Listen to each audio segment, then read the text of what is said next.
수원시 비정규직 노동자 실태조사 및 노동통계 발표를 진행하고 있습니다. 지금 잠시 휴식 시간을 끝내고 2부에 들어서 비정규직 노동자 분들의 발표 사례를 듣는 자리를 만들도록 하겠습니다. 1부에서 저희가 발표해드린 감정 노동자 노동 실태 발표에서 보셨다시피 이 감정 노동을 하고 계시는 모든 분들이 다 나와 계시다고 생각하시면 됩니다. 먼저 소개를 시켜드리도록 하겠습니다. 주식회사 갈레오 모빌리티 총괄 이사이신 이성현님 나오셨습니다. 이성헌입니다. 이성헌님, 예, 죄송합니다. 네. 그리고 저기 국민건강보험공단 고객센터 지부 지부장 김수경 지부장님 나오셨습니다. 안녕하십니까, 김수경입니다. 반갑습니다. 예, 교천 FN 주식회사 배달라이더 정규황님 나오셨습니다. 안녕하십니까, 정규황입니다. 예, 지금 제가 소개시켜드린 순서대로 대리기사 하시고 지금 업체를 운영하고 계신 분이시고, 또 김수경 지부장님은 감정노동자로 콜센터 쪽에서 근무하고 계신 분이시고, 또 정규황님 같은 경우는 뭐 모두에도 말씀드렸듯이 교천치킨 배달을 하고 계시는 분이십니다. 순서대로 제가 소개시켜드린 순서대로 먼저 사례를 듣는 자리를 만들도록 하겠습니다. 일단 이성헌 이사님부터 부탁드리겠습니다. 네, 안녕하세요.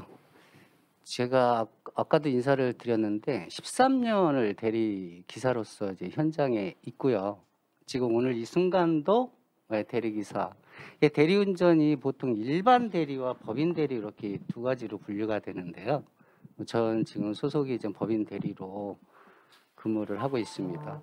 사실 대리기사의 현장에서의 사례가 비단 한 가지로 이렇게 또는 한 두세 가지로 이렇게 기준에서 말씀을 드릴 시장이 못 돼요. 수백 수천 가지의 어떤 케이스들의 어떤 이슈가 발생이 되는데, 마스크 좀 내려도 될까요? 지금 단계에서는 네. 좀 불가합니다. 지금 대리기사에 우리 여기 계신 분들은 대리기사보다는 대리운전을 요청하신 분들이 다수 계실 거라고 생각을 해요. 제가 한 가지 말씀드리기에 앞서 한 가지 팁을 말씀을 드리면, 곧 연말이 다가오는데요. 대리운전을 요청을 하셨을 때 5분, 10분 정도 배정이 안 되면 아마 콜센터에서 주변에 대리기사가 없습니다, 이렇게 표현을 할 거예요. 그거는 전혀 거짓말입니다. 그 가격에 배차할 대리기사가 없는 거지 운전을 할 대리기사가 없는 게 아닙니다. 그래서 보통 제가 개인적으로 이제 생각을 한 건 한 5대5 정도의 법칙이라고 저는 개인적으로 표현을 하는데요. 콜을 요청을 해서 상황실에서 이제 서버에 콜을 올리면 5분 안에 배차가 안 되면 역으로 한 5,000원, 10,000원 정도 업을 하세요. 그런 배차가 금방 됩니다. 30분, 1시간을 기다리는 상황들이 그 소통이 안 돼서 그런 경우가 상당히 많아요. 30분, 1시간이 얼마나 소중합니까? 5,000원에 그게 견줄 상황은 아니죠. 그리고 서비스업이거든요. 그리고 대면하는 그 핸들을 잡는다는 거는 어떻게 보면 생명을 담보하는 기준이 될 수도 있는데, 나의 생명을 맡기고 대리운전을 맡겼던 그 대리기사의 그 마음가짐, 그 마음에 어떤 불편함이 있는 상태에서 핸들을 잡았을 때는 사고 위험이 높아요. 언제 마음가짐이 안 좋냐? 내가 원하는 또는 시장에서 원하는 적정가에 안 갈 때 되게 마음이 불편하거든요. 저부터도. 싸게 갔다고 좋아하지 마세요. 결코 그거는 무사히 도착은 했겠지만 그 사람은 상당히 불안한, 그리고 기분이 안 좋은 상황에서 핸들을 잡고 있다. 제가 지금 오늘 이 자리에서 대리 기사의 실체적 업무의 그 힘듦을 지금 피력하려고 이 자리에 왔는데요. 자료를 좀 준비했습니다. 예, 뭐 단순히 관에서는 산재보험을 적용해야 된다, 수수료를 낮춰야 된다, 보험료를 통합해야 된다. 아, 그거 맞습니다. 그 요번에 뭐 산재보험 뭐 전속성을 배제하고 가입을 할 수 있다라고 며칠 전에 뉴스를 봤는데 분명히 필요한 건데 실질적인 대리기사로서 저도 이제 대리기사라고 말씀을 드렸고 현재 대리기사 맞고요. 대리기사의 어떤 고충에 대해서 논하고 싶어서 자료를 준비했는데요. 저 다음 페이지를 좀 한번 이거였군요. 지금 플랫폼 저희 대리기사 같은 경우에 어디에 기준에서 신고가 안 되기 때문에 몇 명인지 상당히 의견들이 분분해요. 그래서 제가 내린 자료는 어디에서 근거했냐면 플레이스토어에 카카오 대리기사 다운로드 수를 보셔서 기준으로 했는데 그 기준에는 50만 이상이에요. 그러나 그거는 그 계정이 틀리면 그러니까 구글 계정이 틀리면 중복 카운팅이 되겠죠. 제가 개인적으로 13년 동안 대리기사와 대리운전 시장에 있으면서 감히 말씀드리고 싶은 건 한 30만 정도로 보여집니다. 대리기사는 한 30만 정도다. 이 표현은 26만 정도로 이렇게 표현이 됐습니다. 지금 대리기사들이 단체나 이렇게 한 목소리를 내는 게 수수료 20%가 이제 과하다. 지금 우리나라에서 중개 수수료로 20% 받는 데는 아마 대리운전 시장, 다른 비정규직 시장은 제가 잘 모르기 때문에 함부로 말씀드리기는 어렵습니다만은 20%가 높기는 높아요. 그렇지만 콜을 창출해서 사업을 하는 대리운전 업체 입장에서는 사실은 저 20%가 과연 높은 거냐 이런 해석도 있을 거라고는 생각을 해요. 제가 대리기사를 대변해서 말씀드린 건 결코 아니고 제 개인적인 소견을 말씀드리는 거니까 참고해서 이해해 주시면 좋겠고요. 다음에 이제 개인보험 한계로 대리운전 보험을 해결하자. 이 문제는 조금 문제가 좀 있습니다. 업체에서도 충분히 케어할 수 있는 부분인데 손을 놓고 있는 그 현실이 뭐냐? 지금 대리운전이 단체 보험이 있고 개인적으로 드는 개인 보험이 있어요. 사실은 개인 보험만 들어도 모든 대리운전을 하면 개념은 똑같이 보상이 되는데 업체에서는 우리 업체에 들어와서 콜을 타려면 법인보험을 따로 들어라. 또 B라는 회사에 들어가면 B라는 회사에서도 또 들어라. 이런 표현을 해요. 그 콜을 많이 타기 위해서 A라는 업체에 들어갔을 때 또 들고 보통 돈이 8만 원에서 15만 원 정도의 그 월 상당히 높습니다. 보험 자체가. 그걸 하나로 개인보험이 들었을 때 다 케어가 돼줬으면 하는데 업체에서는 왜 그걸 반대하냐. 제가 이제 업체 관계되신 분들한테 욕먹을 말씀 하나 드리면 사실은 리베이트가 있어요. 분명히 남는 게 있죠. 업체에서는 대리기사 1인당 얼마에 어떤 그렇게 해석하는 금액이 있어요. 그러한 부분들이 다 이러한 부분 또는 출근비며 여타 프로그램비며 이러한 부분에서의 그 운영비의 어떤 축적으로 해석이 됩니다. 자, 그리고 세 번째가 이 합리적이고 공감가는 대리운전 요금 표준요금제라는 거는 사실은 없습니다. 지금의 현재 대리운전 시장에서는. 그렇지만 아까 서두에 말씀드렸지만 싸게 간다고 해서 좋은 건 결코 아니에요. 자, 지금 이 부분에서 저는 카카오 대리의 한 목소리를 하고 싶은 게 있어요. 최근에 이코노미 서비스, 스탠다드 서비스, 프리미엄 요금제 해서 요금제 3가지를 분류해 놨습니다. 여기 계신 분들께서도 카카오 대리를 이용을 하실 때 그 3가지 중에 예를 들어서 하나는 2만 원, 스탠다드 4만 원, 프리미엄 5만 원 이 문구를 봤을 때 어디를 선택하고 요청을 하시겠습니까? 다 2만 원이거든요.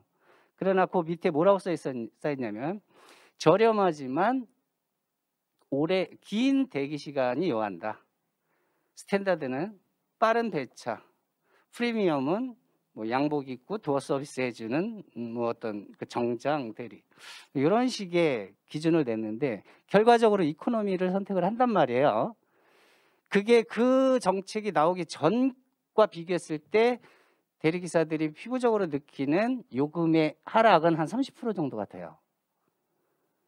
자, 그게 소화가 안 됩니다. 그러면 본인들이 이제 업을 시키는데 통상적으로는 다 그 금액에 기다리는 분들이 많아요. 그러니까 그 기사 입장에서의 그 오더 리스트를 보면 한숨밖에 안 나오죠. 그 기준 요금은 저희나 관에서 기준 잡는 거는 좀 어렵다라고 좀 보여지고요. 자, 지금 대리기사 뭐 한 30만 정도고요. 평균 나이 뭐 이런 건 의미가 저는 없다라고 보고, 이 표가 저는 되게 의미 있는, 네이버 카페 새벽을 달리는 사람들 뭐 세 달 사라고 표현이 돼 있는데, 제가 대리기사로서 업무 분담이 높은 거 좀 선택을 해달라. 고객 차량 운전, 콜 배차, 고객 응대, 탈출 복귀 이 네 가지의 주제로 요청을 했어요. 뭐 월등히 탈출 복귀가 높고요. 콜대기라는 콜 배차라는 부분은 금액적인 거하고 밀접한 관계가 있어요. 콜 리스트가 떴을 때 내가 원하는 거를 배차를 하는데 금액과 도착지를 순간적으로 판단하고 배차를 하거든요. 그러다 보니까 거기에 스트레스도 많이 받는다. 여기에 48%가 탈출 복귀예요. 지금 이거는 대리기사가 아니면 사실은 모르는 문제거든요. 야, 내가 이게 탈출 복귀가 뭐 일반인들은 잘 모르고 그러니까 그 설명 좀 부탁드릴게요. 지금 그 일반인들은 대리운전하면 내가 운전해가지고 여기서 조기 가는데 예를 들어서 5km 가는데 2만 원, 3만 원 비싸다. 분명히 그렇게 말씀을 하실 수가 있는데 대리기사는 그 한 콜로 일이 끝나는 게 아니에요.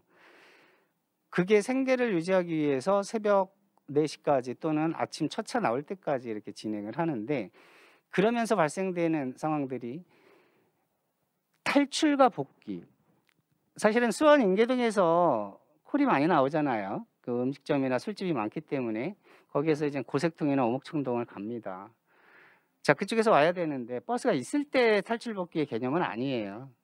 버스가 대중교통이 끊겼을 때 과연 이 사람은 어떻게 할 거냐?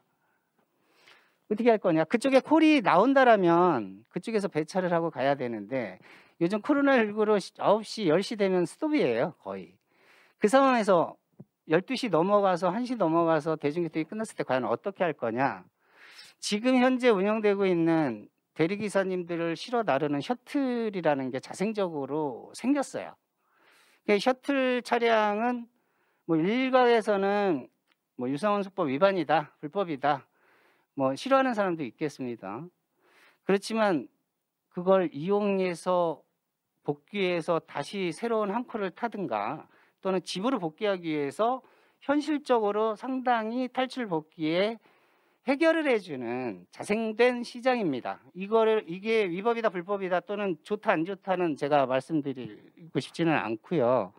그리고 나서 대리기사 4명을 그 셔틀 차량을 이용해서 복귀하는 부분이 하나 있고 대리기사 4분이 모여서 방향이 맞을 때 빈 택시, 그러니까 왜냐하면 택시의 니즈랑 똑같아요. 택시도 콜이 있는 곳으로 가야 되거든요. 대리기사도 콜이 있는 곳으로 가야 되고 그렇기 때문에 매달 요금을 가든 어떤 식으로든 얼마에 값이다라고 하든 그게 4분의 1로 n분의 1로 나눠서 가니까 저렴하게 나가는 거죠. 여기서 한 가지 말씀드리고 싶은 건 대리기사는 매달 요금으로는 절대 갈 수 없습니다. 혼자. 돈을 벌기 위해서 나왔는데 2만 원 받고 갔는데 수수료 20% 16,000원 가지고 고색동에서 인계동 다음 콜 타려고 오면 택시비 얼마 나오겠어요. 거기에서 최소의 비용이 지출이 돼야지만이 그분의 어떤 생계가 유지가 되는 수익하고 밀접한 관계가 있다. 그래서 단순히 고색동 택시가 있는 사람들 지역에서의 도착지인 대리기사 거기까지도 충분히 가능합니다. 왜냐하면 불빛이 보이니까요. 그러나 대리운전 기사님들은 당진이나 서산이나 제부도나 불빛 안 보이는 곳에도 가거든요.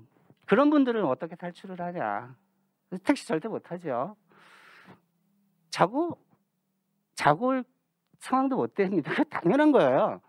그럼 추운 겨울에 어디에 있냐? 편의점 가서 컵라면 먹으면서 배추창을 보고 있어요. 그러다가 배출을 못하면 아침 첫 차로 오는데, 그렇기 때문에 탈출복귀가 대리기사로서는 가장 힘든 문제다.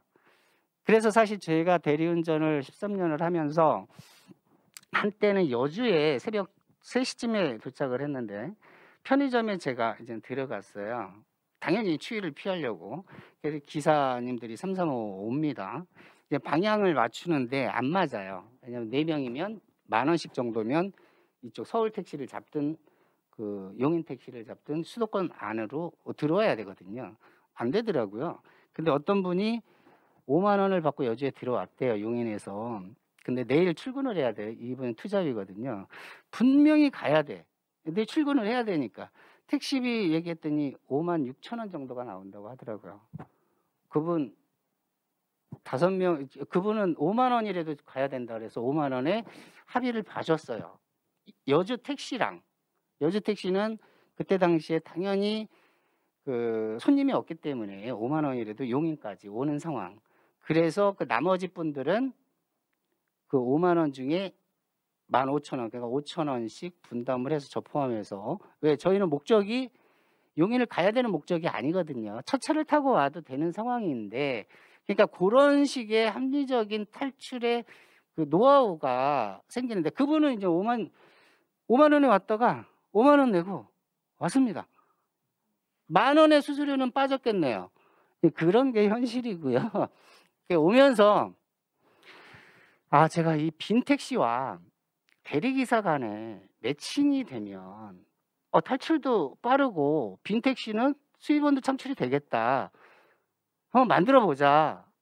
그래서 대리운전으로 벌지는 않았지만 없는 상황에서 제가 앱을 하나 만들었는데요. 제가 앱 소개하려고 이 자리에 왔다라고 해석할 수도 있겠습니다만, 뭐 그럴 수도 있겠어요. 단도직입적으로 말씀을 드리면 이 앱이 왜 필요한가? 사실은 제가 말씀드릴 이 앱은 비정규직 또는 대리운전을 시장을 조금이라도 환경을 맞추기 위해서 고민하시는 분들이라면 유심 있게 봐주시길 바랍니다. 대리기사들 이 걷는 그 걸음걸이에요. 보통 대리기사들은 그 족적 극막염인가요?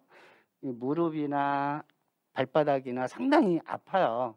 더군다나 거기에 구두를 신고 다니는 사람들은 더 아프죠. 지금 나름 관에서 뭐 공공앱을 개발을 한다. 사실은 라이더 쪽이 어떤 다른 형태의 비정규직은 모르겠습니다만은 대리운전의 공공앱은 개인적인 제 생각이에요. 불가능하다라고 저는 해석을 해요. 그 이유가 뭐냐? 아까 그 배달 쪽 관련해서는 그 지자체에서 업체를 컨트롤할 수 또는 소통할 수 있는 채널이 있지 않습니까? 구조적으로. 근데 대리운전 쪽에 대리운전을 요청하는 사람한테 그 채널은 없어요. 그러면 수요와 공급이 형성이 그 대리운전 요청하는 수요가 있고 그걸 해결해주는 대리기사를 매칭을 해서 그 안에서 공공 앱이 구현이 된다. 뭐 일각에서는 뭐 가능하다고 표현을 하는데 저는 어렵다고 제 개인적인 생각은 해요. 지금 갈레오가 뭘 만들었냐? 우리 대리기사님들은 어디에 가도 내가 가고자 하는 방향을 표출을 해서 서로 소통하는 장이 없어요.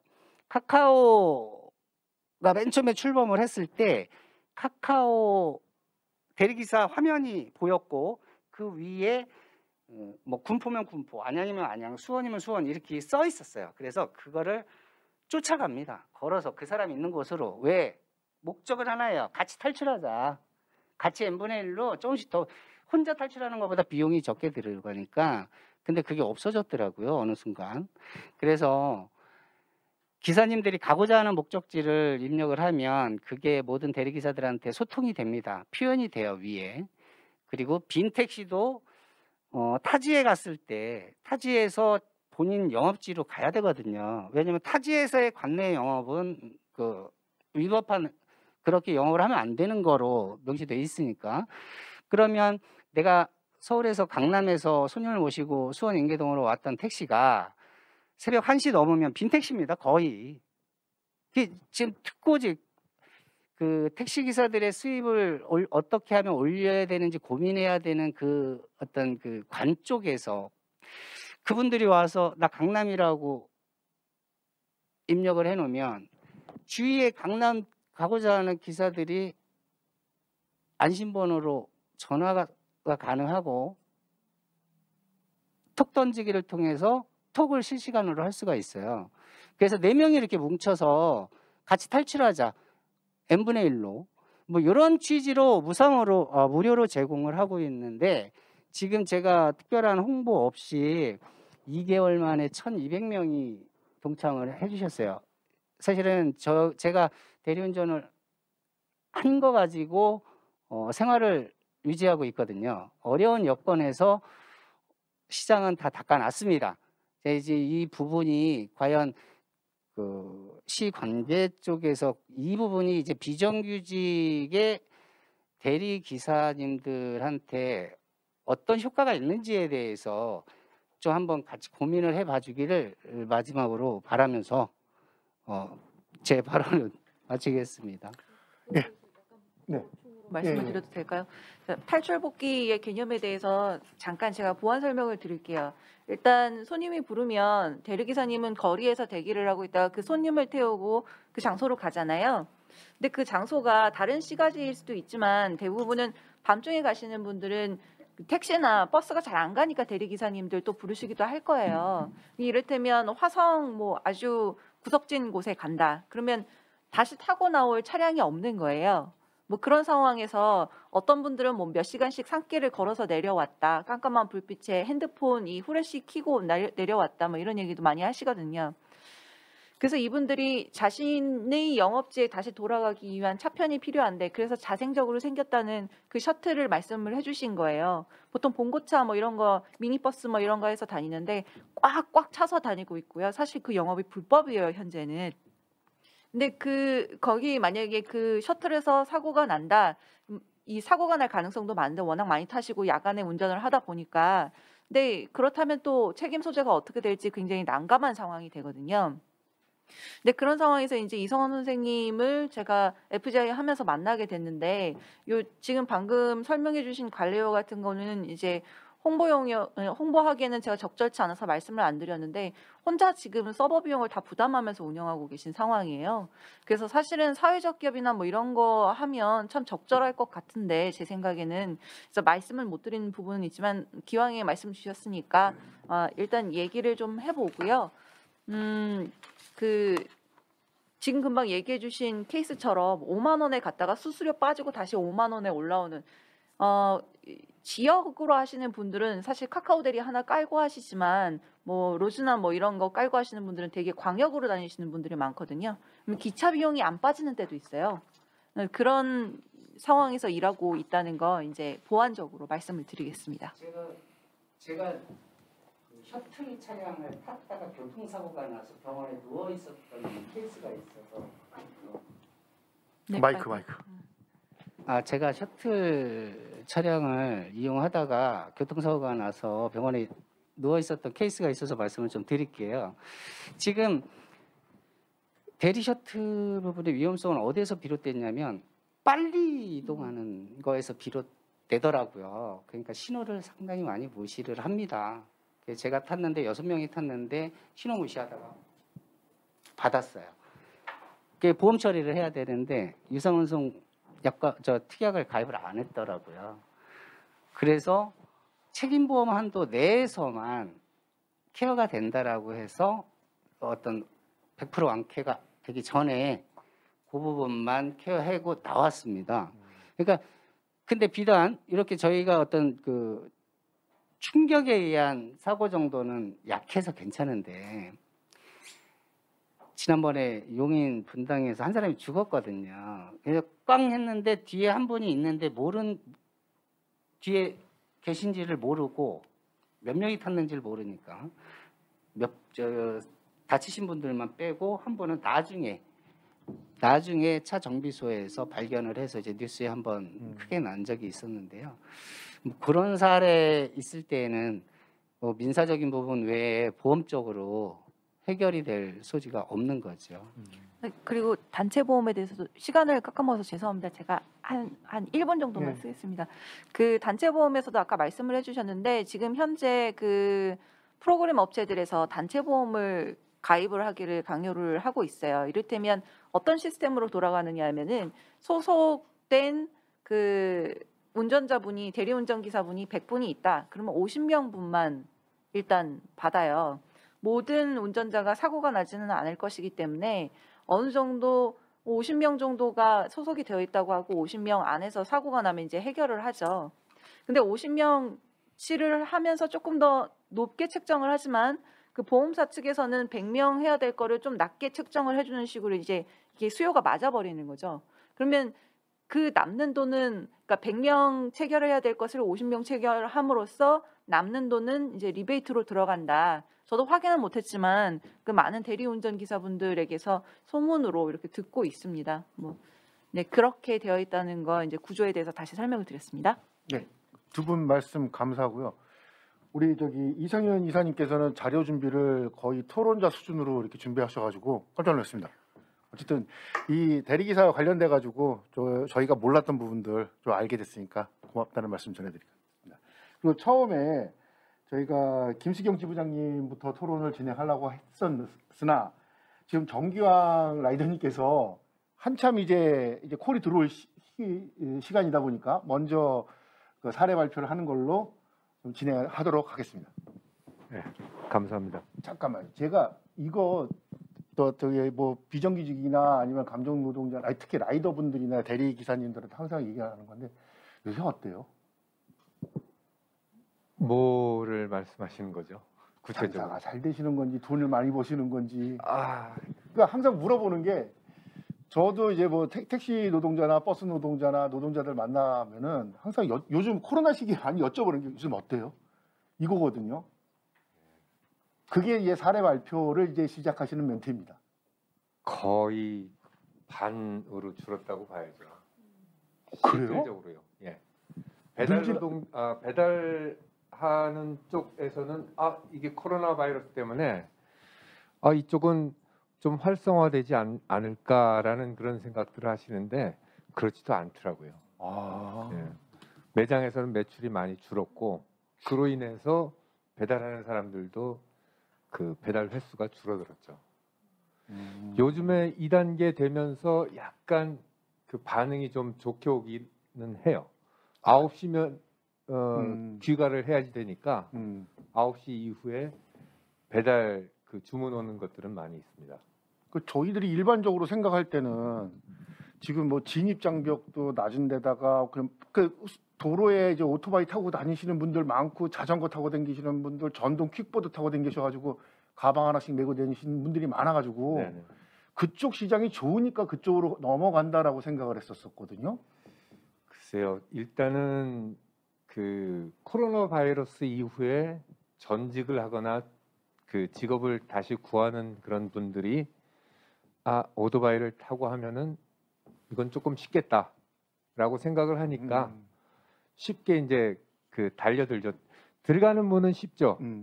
근데 그 다른 그 분야보다 이 실질적으로 위험 요소들이 많습니다. 저는 그냥 건강, 그전에는 건강만 생각했는데 이 일 시작하면서는 생명으로 바뀌더라고요.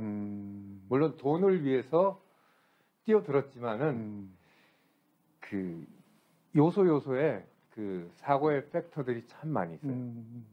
실질적으로 매일 한 번 정도씩은 꼭 위험이 옵니다. 그런 크건 작건 간에. 그러니까 제가 좀 전해 들었던 내용 중에서는 예. 이 콜을 빨리 잡고 많이 잡기 위해서 네. 가는 방향에 콜들을 다 따서 그렇죠. 한꺼번에 움직이시는 경우도 있고 그러려고 하다 보니까 굉장히 스피드하고 위험 요소가 많게 신호 위반하시고 그렇죠. 그러는 경우도 많다고 들었거든요. 네, 그렇습니다. 일단은 손가락이 빨라야지 되고요. 그 대리기사도 똑같은 거 아닙니까? 그다음에 신호 위반을 안 하면은 아까 그 어느 분이 그 이 배달 라이더의 그 평균 임금이 250만 원 정도 할 거라고 발표를 하셨는데 신호 위반을 안 하고 정상적으로 다니면은 그 반도 안 될 겁니다. 실질적으로. 그리고 그 밖에 여러 가지 그 여타의 그 요소들이 많아요. 위험 요소들이. 그 이제 겨울이 되면은 뭐 봄, 여름, 가을, 겨울 비는 오는데 겨울 되면은 이제 눈이 오지 않습니까? 네. 눈이 오면은 제일 그 취약한 게 오토바이입니다. 가을부터 시작해서 우리는 가을에 낙엽 떨어지면은 참 그 이 운치 있고 그래가지고 감성해졌는데 가을에 낙엽이 쌓인 곳에서 브레이크를 밟으면은 완전히 미끄러져 버립니다. 거기다가 눈, 비, 맨홀 그리고 이 도로에 이 칠해져 있는 페인트 있죠, 도료. 그것도 상당히 미끄럽고요. 그래서 직접적으로 이 건강이 아니라 생명에 아주 그 영향이 큽니다. 네네. 뭐 제가 궁금한 점 뭐냐 저기 좌장으로서 몇 가지 여쭤보고 저기 우리 라이더님께서 저기 뭐 사례 더 발표하실거나 아니면 저기 사례로 얘기하고 싶은 거 아니면은 누가 들을지는 모르겠지만은 저희 그 유튜브 방송을 들어가지고 여기 시정 정책에 반영할 수도 있는 부분도 있으니까요. 그 말씀 한번 하시고 언능 생계 이제 가셔야죠. 예, 저 지금 또 배달하러 가야 됩니다. 제가 배달 노동제 뭐 대표로 나온 것도 아니고 그냥 다 같이 공감하는 그분들이 공감하는 것들을 제가 얘기하는 거는 딱 한 가지는 이 우리가 생명에 관계되니까 산재보험 쪽에 대해서 어떻게 이걸 풀어야 될지 다 난제일 거예요. 그 부분에 대해서 상당히 많이 좀 그 생각을 해주셨으면 하는 바람이고요. 이쪽에 그 쉽게 들어올 수 있지만은 완전히 초당 이 초치기거든요. 하나를 할지 두 개를 할지 배달을 그건 초치기이기 때문에 저는 이만 가봐야 될 것 같습니다. 저희 더 길게 붙잡을 수가 없을 것 같네요. 예, 지금이 피크 타임입니다. 예, 알겠습니다. 여기 지금까지 정규항 교촌 FNB 이건 중요한 거 아니고요. 배달 라이더. 네네네. 예. 수고하셨습니다. 예, 네, 관심 많이 가져주시고 먼저 나가시면 예, 됩니다. 감사합니다. 예. 네, 다음으로 국민건강보험공단 고객센터지부 김수경 지부장님의 발표가 있겠습니다. 아까 그 사진 올려주세요. 아, 그래요?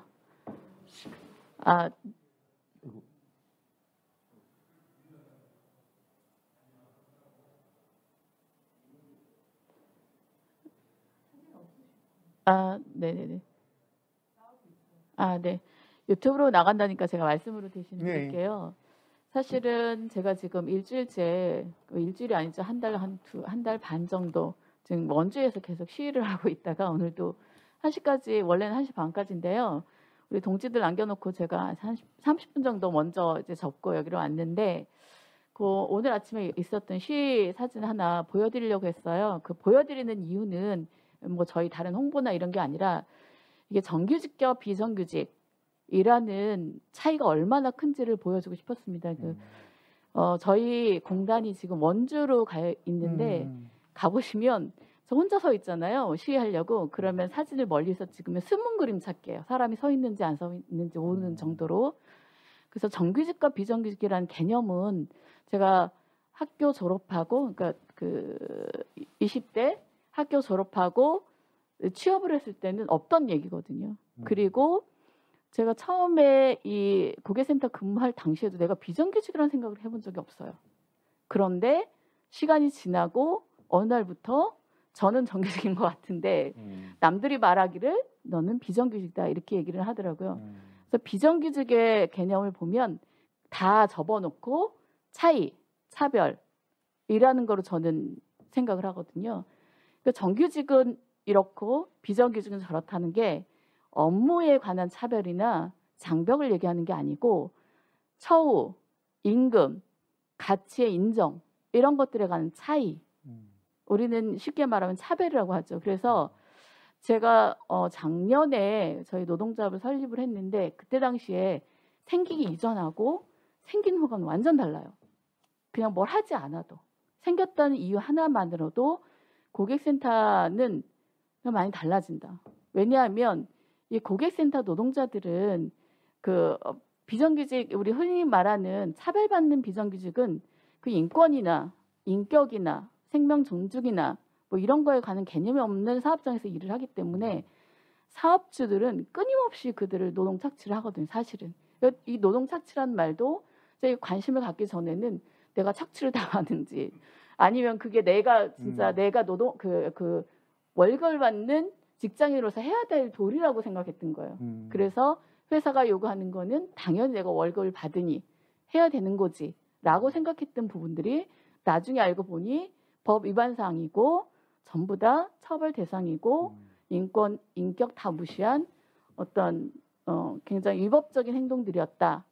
그런데 이게 사람들이 모이고 조합이 생기니까 회사들이 안 지켰던 노동법을 지키는 것처럼 보이는 거죠. 그러니까 모르는 거는 슬쩍 넘어가고 알고 문제 제기하면 좀 슬슬 접고 이런 게 있어요. 그래서 저는 아까 뭐 사례 발표도 보고 그다음에 연구자분들 발표도 보고 했는데 그걸 보면서 제가 느끼는 게 이 노동이라는 거가 그런 것 같아요. 노동의 강도가 지금 들어보시면 비정규직들은 엄청난 노동 강도에 시달리고 있거든요. 그게 노동자나 노동에 관한 가치를 얘기하는 건 아니다. 그러니까 노동의 강도가 곧 노동자의 가치를 높이거나 노동의 가치를 높이는 건 아니더라. 그럼 뭘로 이거를 높일 거냐라는 고민이 있었는가? 그런 생각을 참 많이 하거든요. 그래서 흔히 저희가 이렇게 뭐 뉴스나 이런 데서 이런 얘기를 나오는 걸 보면 지금 말하는 것처럼 시장 논리로 가격이 어떻게 됐는지 임금이 어떻게 됐는지를 이야기하거든요. 근데 비정규직들의 가장 비참한 상황은 저는 인격적인 대우를 받지 않는 거라고 생각하는데 그 단적인 면을 보여주는 게 저희 고객센터, 그러니까 콜센터 흔히 말하는 콜센터고요. 그 콜센터 중에서 저희 건강보험은 가장 커요. 그리고 4대 보험 중에 현재 비정규직으로 남아있는 우리가 말하는 흔히 비정규직으로 남아있는 유일한 센터입니다. 그래서 연금, 고용, 근로복지, 보건복지 각종 뭐 이제 그 있는 공공기관 중에 가장 큰 거고요. 그 중에 저희 조직도 지금 나와 있는데 요거는 보시면 보험공단이 있습니다. 그리고 그 아래에 여러 가지 구조들이 있는데요. 거기에 그냥 저희 고객센터 기준으로만 제가 정리를 한 거고 거기 보시면은 건강보험공단 본부가 있고 오늘 아침에 제가 원주 가서 시위했는데 본부가 원주에 있습니다. 그 공단 내에 고객지원실이라는 부서가 있습니다. 근데 여기는 저희 고객센터를 관리하는 부서예요. 그러니까 이거 구조만 보면 직접 고용이에요, 그냥. 진짜 직접 관리를 하고 있고 여기서 모든 걸 콜센터, 콜 상황, 녹취까지 모든 데이터를 다 가지고 관리를 합니다. 그러니까 여기서 각 지역별로 고객 상담부라는 걸 운영을 하고 있는데 보시면은 지역 본부, 고객 상담부 바로 옆에 고객 지원부라고 하는 것이 바로 고객 상담부를 저희가 얘기하는 거고요. 본부 센터와 각 지역별로 해서 저희가 12개 센터가 있고요. 그 도급업체도 다 달라요. 그래서 11개 업체가 현재 일을 위탁되어 있는데 민간 위탁으로 되어 있는데 그 11개 센터에 현재 취업되어 있는 근로자, 노동자 수는 1,623명, 저희 조합원 수는 1,000명가량 됩니다. 이게 한 3개월 만에 저희가 한 거거든요. 처음에 저는 이거 제가 할 때 저희 센터만 하려고 했어요. 왜냐하면 그때 당시 한 달 반 정도를 주동자 누구냐 해가지고 굉장히 힘들었거든요. 그런데 아까 플랫폼 여러 가지 사업에서 노동자를 기업하는 게 되게 힘들고 가입하고자 하는 의사가 22% 정도 된다고 말씀하셨는데 저희는 10년 넘게 같은 건물에 있었지만 회사가 다르기 때문에 동료가 아니었어요. 그냥 경쟁 상대였지. 왜냐하면 끊임없이 이 통제를 해야 되거든요. 이 노동자들을 관리하고 저임금의 고효율을 내려면 통제하는 게 가장 중요한 방법이에요. 궁금해서 여쭤봐요. 네. 서울센터 같은 경우는 3개의 민간 위탁업체가 돼 있다. 네. 알아요? 센터가 3개예요. 그러니까 아까 말씀드린 대로 경쟁업체라는 게 저 3개가 경쟁업체였었다는 거예요. 경쟁이라는 게 그러니까 따로따로 업체였었고 그렇죠. 이 따로따로 업체들이 각각의 서비스 뭐 저기 지표를 높이기 위해서 그렇지. 계속 독촉하고 쪼이고 그랬다는 거라는 거죠. 같은 노동을 하면서 같은 그렇죠. 공간에서 1센터가 이번에 1등 했네. 3등 했네. 5등 했네. 그 안에서도요. 네, 같은 업무를 해요. 똑같은. 예를 들어 여러분들이 만약에 전화를 한다면 그게 1센터인지 서울인지 모르죠. 뭐 대구인지 알 수가 없지만 그 콜수로 끊임없이 통계를 내서 하루에 몇 번씩 뿌렸어요. 너는 몇 등이구나. 그러니까 학교 다니면 1등부터 130명 있으면 130명까지 쫙 뿌려요. 그러니까 제가 좀 아까 네네. 우리 위원님께서 말씀하신 것처럼 화장실에 갔는데 화장실에 가가지고 문 두들겼다는 게 그 의미인 겁니까? 네. 콜이 많이 들어왔으니까 우리는 콜을 많이 잡아야 되기 때문에. 그렇죠. 그 응대율이라고 하는 가장 중요한 게 응대율인데 100명의 고객이 전화를 해요. 그럼 공단에서 요구하는 것은 98%. 그러니까 98%. 일반 민간인들은 생각 같아서는 벨이 울리면은 안 받아도 되는 거고. 안 그러니까 받아도 일반인들은 네. 그러니까 우리가 일반 콜센터에 전화해가지고 안 받네 그럼 끊어버리고 안 받네 그럼 끊어버리지 거기에 대해서 민원 제기를 할 수는 없는 거잖아요. 그러니까 네. 뭐 그냥 지나가는 얘기로 뭐 한 100번 했는데 한 번 받았네 뭐 이거 그냥 말지. 근데 그 안에서 경쟁을 하는군요. 그렇죠. 네, 근데 그래서 상급자들은 네. 쪼이고. 예, 왜냐하면 공단이 그걸 실시간으로 데이터를 다 관리를 해요. 그래서 예를 들어서 10명이 앉아서 콜을 받는데 이게 다 받고 있는데 한 명만 한 5분 정도 어디 자리를 비워요. 금방 그 관리자들이 하는 일은 끊임없이 컴퓨터를 보고 있다가 제가 왜 1분 정도 2분 정도 갑자기 콜을 안 받지? 가서 확인하는 거죠. 자리에 없네? 어디 갔나? 이렇게. 그런데 여러분들 저희가 며칠 전에 이제 기사를 하면서 그냥 단순하게 저희가 보통 공단에서 발표한 거 그냥 저희가 체감하고 실제로 받는 거 말고 공단에서 공식적으로 발표한 거를 보면 저희 공단에서 121.1콜을 120.1콜을 받는다고 해요. 19년도 기준으로. 그런데 그거를 분단위로 나눠 보잖아요. 근데 보통 저희가 올해 들어서 이제 노동조합이 생기고 나서 실태 조사를 여러 번 했어요. 저 자체적으로도 하고 이제 대학 연구팀이랑도 같이 했는데 해보니까 실제로 저희 노동자들도 120콜에서 140콜 제일 많이 받는다고 하고 이렇게 뿌리는 거 저희 뿌린다고 했잖아요. 계속 뿌려요. 실시간으로 너 1등부터 100등까지 왜 그걸 하냐? 100꼴찌까지 다 1등부터 꼴찌까지 다 뿌리는데 왜 하느냐면 월급 자체를 그 등급 그러니까 성과급으로 줘요. 콜수대로요? 네. 그러니까 아까 말씀드린 1등부터 100등까지 쫙 그렇죠. 순서 세워놓고 그거를 매일 실시간으로 초당으로 해요. 그러니까 노동자들이 화장실을 가고 싶도 못 가는 거예요. 그게 건강보험공단에서 그랬다는 거예요? 네, 지금도 하고 있어요. 지금도.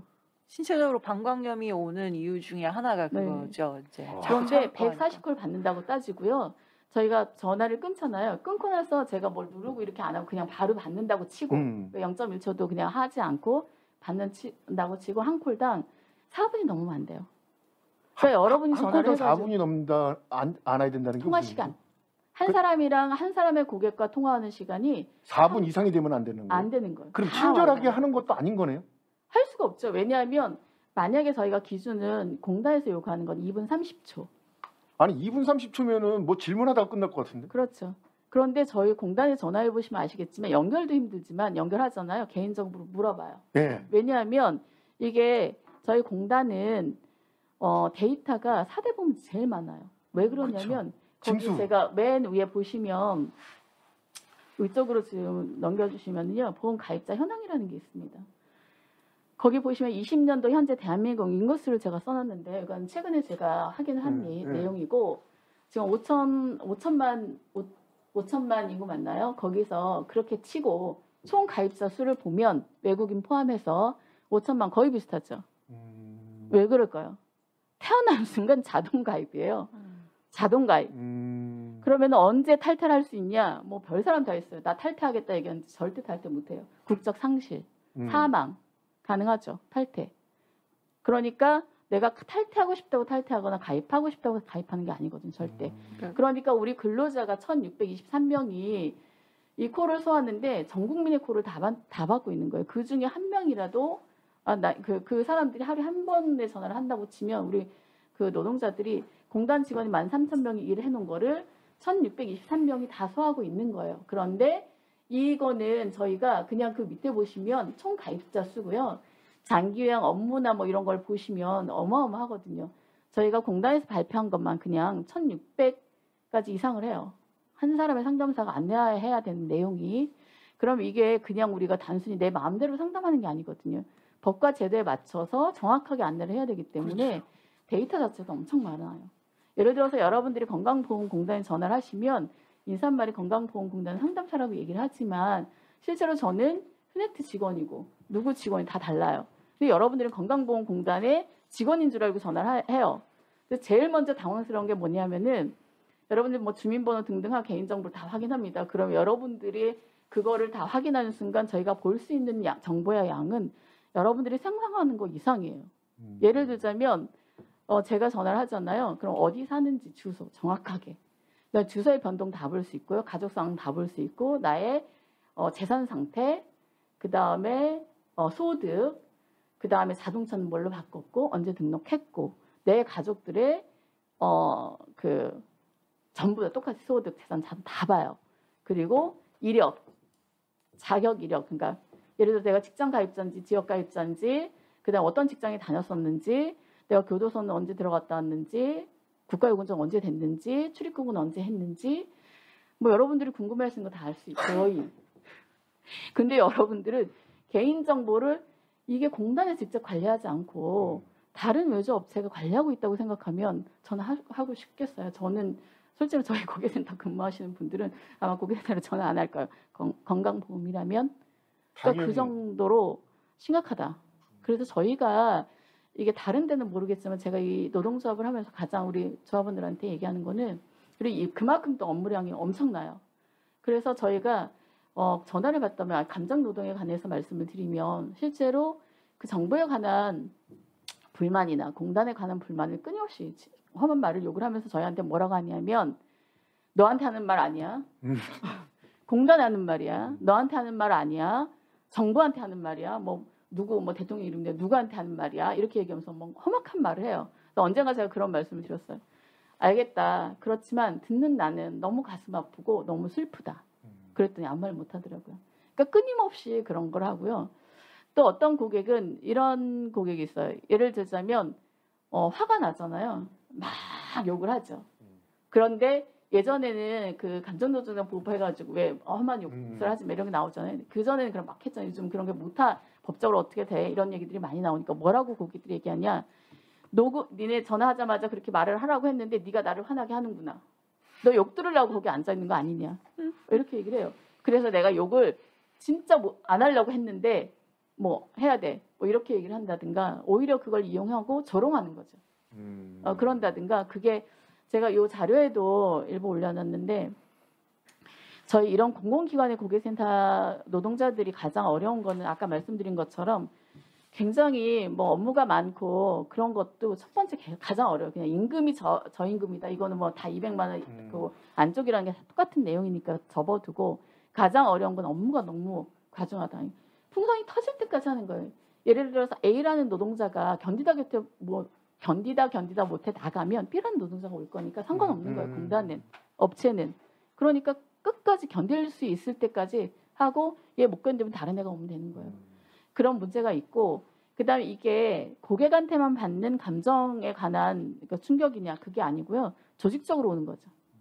이런 시스템이나 그 도급업체라든가 공단이 끊임없이 그러니까 상담사한테는 무한 책임을 져요.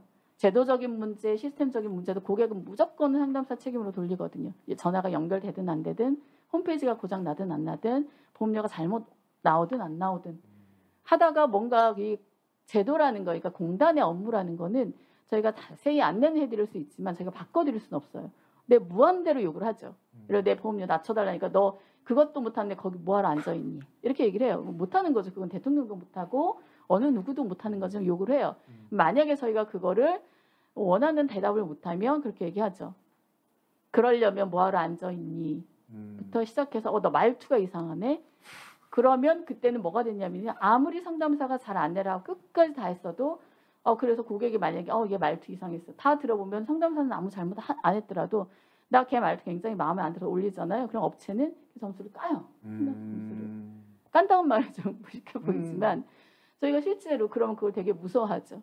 실제로 그래서 고객이 요구하는 건 무한대로 줄어들 수밖에 없어요. 그래서 예를 들어서 한 달간 실제로 저희 센터에 무슨 일이 있었냐면 어떤 고객을 화나게 한 상담사가 있었어요. 그 고객이 뭐 어떤 내용인지는 기억이 안 나지만 한 달간 동영상을 찍어서 올려.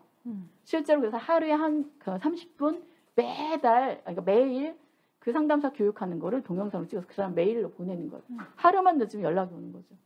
그 고객 용서할 때까지. 실제로 그런 일이 있었고요. 제가 가끔 뉴스에서 뭐 백화점에서 갑질했어 이러면서 무릎 꿇고 빌어 이런 거는 저는 웃음밖에 안 나오죠. 그리고 실제로 저희가 3월에 기자회견을 했는데 손 들고 서 있어 하니까 공단 직원들이 실제로 그랬냐고 물어봐요. 그거는 우리의 상담사들은 반응을 어땠냐면 전 맨날 있던 일인데 이렇게 생각을 하는데 공단 진짜로? 이렇게 생각하고 다른 사람이 물어봐요. 실제로 그런 일이 있었냐고. 근데 상담사들은 그거 자체가 이상하지 않아요. 그런 인권 모독적이거나 인권을 함부로 하는 것들이 너무 많았기 때문에 그래서 저희가 그 욕을 들으려고 거기 앉아 있었다 하고 저희가 잘하든 못하든 사과해야 되고 그 다음에 지적받지 않으려고 만약에 그런 일이 있으면 계속 끊임없이 관리자들한테 다시 스트레스를 받고 제도적인 시스템이나 불가능 업무도 저희한테 책임을 돌리고 그러니까 상담사는 무한 책임을 져야 되고요. 원청이나 사측은 아니 그 원청은 그냥 무책임한 거죠. 저희는 무한 책임이고 그들은 무책임한 거고. 그래서 이게 저희가 노동이 조직적으로 감정 노동에 시달리도록 하고 있고 그 소모에 관해서 소진에 관해서는 아무도 책임지지 않는다. 왜냐하면 그 노동자는 우리의 노동자가 아니고 업체도 마찬가지 2년에 한 번씩 바뀔 거니까 이 노동자를 굳이 그 감정 해소를 해서 다시 소진한 감정을 다시 되살려서 업무를 잘하게 하겠다는 자체가 없는 거죠. 왜냐하면 2년 후에 내가 어떻게 될지 모르는데 2년 쓰고 버릴 거잖아요. 노동자를. 그렇기 때문에 굉장히 심각하고 그러면은 그 상황에서 우리 정말 건강보험은 누구나 가입했기 때문에 누구나 잘 안내받을 권리가 있다고 저는 생각을 하는데 정말 전화하는 그 고객센터의 상담사들은 내가 친절하게 안내하고 싶어도 안내하면 안 되는 거죠. 왜냐하면 2분 내에 끝내야 되는데 5분, 10분 붙들고 있으면 관리자가 부르는 거죠. 빨리 끊어라. 그리고 만약에 제가 원내에서 뭔가 해주려고 그러면 다 끝난 콜을 뭘 들여다보고 있냐. 다음 콜을 받아야지. 그러면은 저희가 해줄 수 있는 건 못하거든요. 근데 저희 고객센터에서 하는 업무가 여러분들한테 잘 상담해주면 어떤 사람한테는 1년간 10,000원만 줄여도 그게 1년이면 12만 원 줄이거든요. 그걸 눈으로 봐도 안내하면 안 되는 거죠. 안내하면 고객한테는 굉장히 도움이 되겠지만 저희 상담사는 급여가 깎이고 야단을 맞고 무능한 상담사가 되기 때문에 그러면 안 되는 거죠. 고객들은 왜 빨리 끊으려고 하냐. 왜 불친절한 하냐지만 친절한 거는 그냥 그러십니까? 아닙니까? 예쁜 말투로 하고 그냥 원하는 대답만 얼른 해주면 돼요. 그럼 친절하거든. 그러면은 좋은 콜을 많이 받고 좋은 상담사로 능력 있는 상담사를 할 수 있겠지만 제가 만약에 보이는 거 다 안내하고 이거 말고 이것도 하시고 해서 그분한테 진짜 도움을 주고 싶은 마음에 5분, 10분 통화를 하면은 그 사람은 무능한 사람이고 월급도 깎이고 고객이 저한테 전화해서 너가 알아봐서 좀 전화 좀 해. 근데 그거는 인콜은 저희가 포함이 되지만 아웃콜은 또 안 되거든요. 그러니까 그러면 자기 걸 포기하고 하는 거죠. 근데 고객들 입장에서는 그게 맞는 건데 그래서 제가 공공 서비스는 시장 논리로 접근하면 안 된다. 공공재에 관해서는 친절하도 최소한 왜냐하면 제도적인 거는요. 정보를 가지고 있는 사람은 더 많이 활용하고 더 위에 있을 수 있는데 전화 주시는 분들은 대부분 잘 모르시는 분들이 전화하기 때문에 그분들한테는 이 공공기관만큼 굉장히 친절해야 되는데 친절할 기회 맞아 저희는 뺏는다고 생각을 하는 거예요. 그래서 공공서비스라는 기관들의 그 고객센터의 품질은 그랬으니까 저랬으니까 말투나 시간이나 이런 걸로 평가하면 안 된다고 생각을 하고요. 그러기 위해서는 반드시 이런 것들에 그 공공기관에서 운영하는 고객센터의 진짜 가치가 뭐고 어떻게 운영되어 있을 때 국민들한테 피해가 가지 않는지 상담사한테는 희생을 요구하고 그리고 너를 이용하는 국민들한테는 피해를 주는 이런 구조 가지고 계속 이어갈 건지를 고민해야지 이게 정규직이냐 비정규직이냐 월급을 얼마로 올려줄 거냐 이런 걸로 논리를 찾으면 이건 답이 없거든요. 그래서 절대로 그런 논리를 접근하면 안 된다고 생각하고요. 저희가 가장 심각한 감정 노동에서 가장 심각하게 지금 대두되고 있는 거는 이런 압력에 견디는 사람들이 저희가 고객센터가 14년째거든요. 그러니까 오래된 상담사들이 많아요. 그러다 보니까 감정 소진이 굉장히 심하고요. 실제로 최근에 연구자들이 말하기를 깜짝 놀랐다. 이런 데이터를 본 적이 없다. 굉장히 심각하다. 10명 중에 8명 우울증, 10명 중에 6, 7명 직무 소진. 이렇게 심각하고 효능감 굉장히 떨어지는데 그 핵심이 감정 소진인데 그건 회복이 좀 어렵다. 빠른 조치가 필요하다라는 정도로 심각합니다. 근데 제가 드릴 말씀은 많은데 보니까 시간이 부족하실 것 같아가지고 눈빛이 간절하셔서 여기까지 하겠습니다. 그래서 최소한 있는 권고 사항이나 법 규정만이라도 지켜서 다 고객들도 저희 상담사들도 좀 역할을 다 할 수 있도록 그런 환경이 됐으면 좋겠습니다. 감사합니다. 고맙습니다. 현장에 계신 분이 더더군다나 이제 상담 일을 하고 계시니까 논리정연한 말씀, 그다음에 구구절절한 내용 가슴에 와닿고 깜짝 놀랐습니다. 지금 딴 데도 아니고 건강보험관리공단에서 저런 식의 옛날에 1차 세계대전에 일어났던 그런 식의 인간을 갖다가 기계적으로 다룬다는 거를 저도 지금 깜짝 놀랐습니다. 지금 말씀 고맙고요. 다시 한번 박수 부탁드리겠습니다. 자, 이상으로 1, 2부 모두 발표와 그다음에 토론을 모두 마치는 걸로 하고요. 오늘 참석해 주신 이승미 선임연구위원님, 그다음에 김남수 활동가님, 그다음에 이의원 비정규직 노동자 복지센터장님, 그다음에 김수경 지부장님, 이승현 총괄이사님 모두 감사드리고 지금 말씀하신 것들이 모두 정책에 반영된다고 아무도 얘기하지는 않을 겁니다. 그러나 처음에 토론이 시작되고 조금씩 이제 발 딛고 앞으로 나가면은 오늘보다는 나은 내일이 될 거라고 생각합니다. 저희들도 비정규직센터나 수원시 노사민정이나 모두 노동이 존중받는 사회를 만들기 위해서 노력하는 기관이니까 여러분들의 말씀을 가슴 깊게 새기고요. 그리고 오늘 발표된 모든 자료들을 머리 깊게 새기면서 저희가 앞으로 더 나가는 길로 만들겠습니다. 오늘 이 자리에 참석해 주신 모든 여러분들 감사합니다. 이상으로 마치겠습니다.